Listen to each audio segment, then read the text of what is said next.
बिस्मिल्लाहिर्रहमानिर्रहीम। अस्सलाम वालेकुम दोस्तों, चंद भाइयों ने पूछा था कि मादी जो है ना वो कच्चे अंडे देती है, तो इसका इलाज हमें बताया जाए।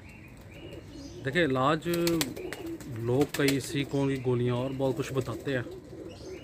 सिंपल सा इलाज है और वो होती है खुश्क रोटी। ठीक है, मेरे वैसे एक प्रॉब्लम नहीं आती, क्योंकि मैं जब कबूतर अंडों पे आ रहे होते हैं, भगाना शुरू कर देता है, तो मैं एक एक दो दो कैप्सूल ना उन कबूतरों को दे देता हूँ। उसमें क्या डालता हूँ वो मैं आपको बता देता हूँ। ये जो होती है ना, क्या इसका नाम, खुश्क रोटी तंदूर की, वो आपने चौथा हिस्सा ले लेना है।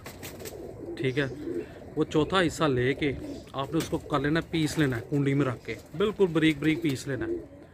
ठीक है, उसके अंदर आपने तकरीबन 1 से 1.5 कैप्सूल या 2 कैप्सूल वो आपने एवियन के इसके ऊपर निचोड़ के ना उसको मिक्स कर लेना है।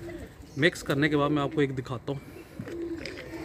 ये सी कॉल है, इसमें मेरे ख्याल से उल्टा नज़र आ रहा होगा आपको।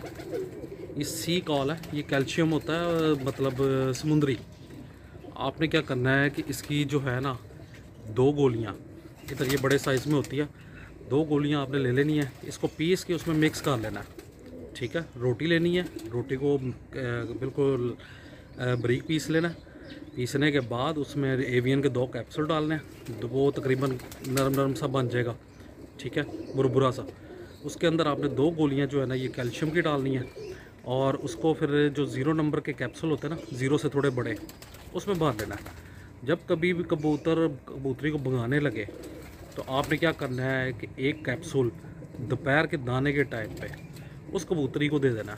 ठीक है, तो उससे ये होगा कि कबूतरी जो है ना 3-4 दिन उसको कैप्सूल डलेंगे, उसके बाद नहीं, ज़्यादा नहीं डालना, जैसे 3 से 4 दिन वो आप डालेंगे तो इंशाल्लाह कबूतरी को कोई मसला नहीं होगा, अंडे भी बिल्कुल परफेक्ट होगा। क्योंकि आप भी इस तरह कीजिएगा, जब भी कभी इस तरह का मामला आए तो बना के रख लिया करें और फिर कबूतरी को दे दिया करें। बहुत बहुत शुक्रिया।